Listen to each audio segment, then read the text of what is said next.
Good day to you all, and welcome to our video. We hope this finds you in good health and high spirits. Today we're diving into a significant event that's unfolding as we speak. The Indian farmer protest of February 2024. This protest has not only captured the nation's attention, but also has significant implications for the future of agriculture in India. In the coming minutes, we'll unfold the layers behind the farmers' demands, the government's response, the current status of the protest, and the High Court and Supreme Court notices related to this event. We're here to make complex issues simple and interesting, so if you appreciate our efforts, please do subscribe and share this video with others. Stay with us as we delve deeper into this crucial topic that's shaking the nation. To understand the protests, we first need to grasp the demands of the farmers. The Indian farmers' protest of February 2024 revolves around several key demands that directly impact the livelihood and future of the farming community. At the heart of these demands is the call for a minimum support price, or MSP, that is at least 50% higher than the cost of production. The farmers argue that this is essential to ensure a fair return on their investments and hard work. This demand for a higher MSP comes in the face of rising production costs and market uncertainties, making it a critical lifeline for the farmers. The farmers are also seeking debt waivers. Agricultural debt has been a long-standing issue in India, with many farmers trapped in a vicious cycle of loans and repayments. The debt waivers are seen as a relief measure that could help farmers break free from this cycle and start afresh. Another major demand is the rollback of policies that the farmers believe are detrimental to their interests. These include the privatization of the electricity sector, which the farmers fear would lead to increased costs and further financial burdens. The farmers also seek justice and compensation for their fellow farmers who lost their lives during previous protests. This demand underscores the sacrifices made by the farming community in their fight for their rights and dignity. Lastly, there is a call for the dismissal of a federal minister whose son stands accused of running over farmers. This demand reflects the farmers' quest for accountability and justice at the highest levels. So, these are the key demands that have fueled the ongoing protests. Each of these demands tells a story of struggle, resilience, and hope for a better and fairer future for India's farmers. Now that we understand the farmers' demands, it's time to look at the government's response. The government's actions in response to these demands have been multifaceted. On one hand, they've entered into negotiations with farmers' leaders, attempting to find a common ground. However, these negotiations have so far failed to reach a satisfactory resolution, further fueling the intensity of the protests. Simultaneously, the government has taken measures to control the scale of the protests. Law enforcement agencies have been deployed to seal the borders and disperse the crowds of marching farmers. Tactics such as the use of tear gas and water cannons have been employed, adding an element of force to the government's response strategy. This is not the first time we've seen such a situation. In fact, the government had previously withdrawn 3 controversial farm acts passed in 2020 following similar protests. However, the current protests suggest that the issues at the heart of the farming community's discontent remain unresolved. The government's response has also been influenced by the political landscape. With the protests coming ahead of a general election, the government is surely aware of the influence that farmers wield as a voting bloc. It's a delicate balancing act, responding to the farmers' demands while also considering the broader economic and ecological challenges of the agricultural sector. For instance, the government provides subsidies and a minimum support price for crops, but these measures are becoming increasingly unsustainable.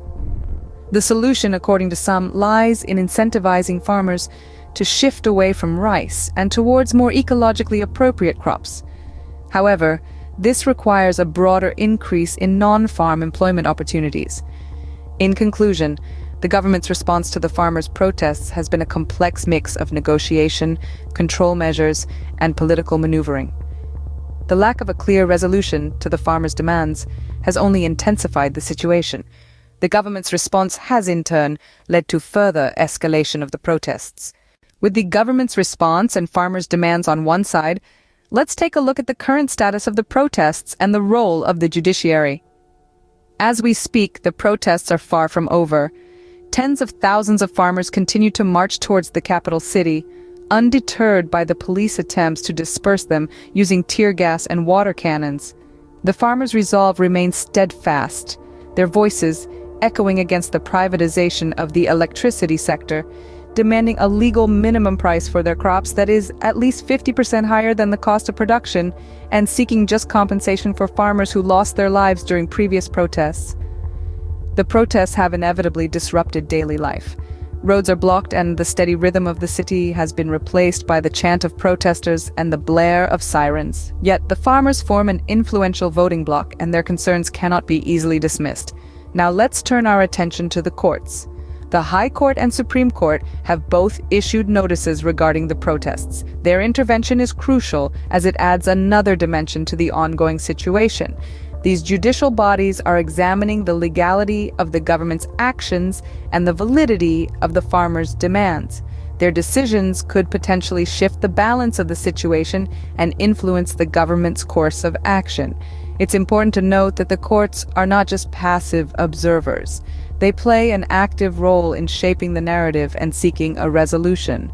Their notices serve as reminders of the rule of law and the rights of citizens, even in the face of mass protests. But the road to resolution is not straightforward. The judiciary's intervention, while critical, adds another layer of complexity to the situation. It brings legal nuances into an already intricate socio-political issue. However, their involvement also offers a glimmer of hope for a peaceful and fair resolution. The intervention of the courts adds another layer of complexity to the situation. As we approach the end of this video, it's essential to discuss the possible way forward. The dialogue surrounding the farmer protests is complex, with many facets to consider when exploring potential solutions. The current situation, while challenging, also offers an opportunity for transformation. Experts propose that one of the key steps that could be taken to resolve the conflict is the implementation of an inclusive dialogue between the farmers and the government. This dialogue would need to be open, transparent, and respectful, recognizing the valid concerns of the farmers while also addressing the needs of the nation. Another possible solution is the reevaluation and restructuring of the agricultural sector. This could involve a shift towards more sustainable farming practices, as advocated by environmentalists. This approach would not only address farmers' concerns, but also contribute towards the larger global effort to combat climate change.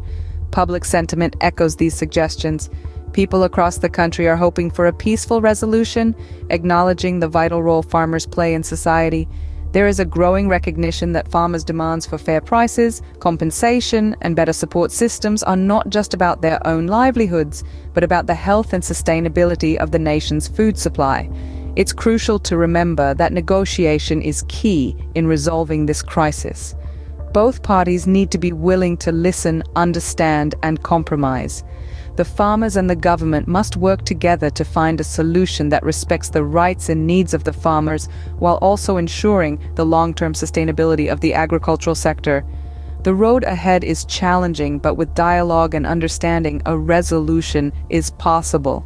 This situation serves as a reminder that when we work together, we can overcome even the most daunting of challenges.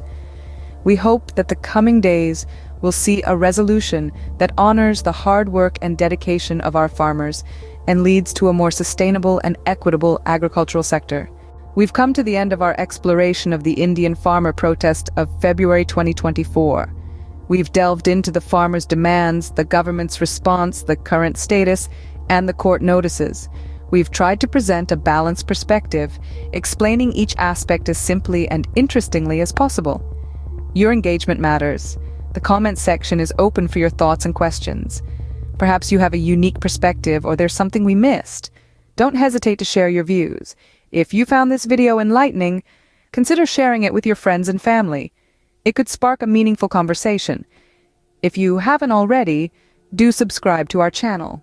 We regularly bring you content on important matters like this, aiming to keep you informed and aware. By subscribing, you ensure you don't miss out on any updates. We thank you for your time and attention. Until next time, stay informed, stay safe.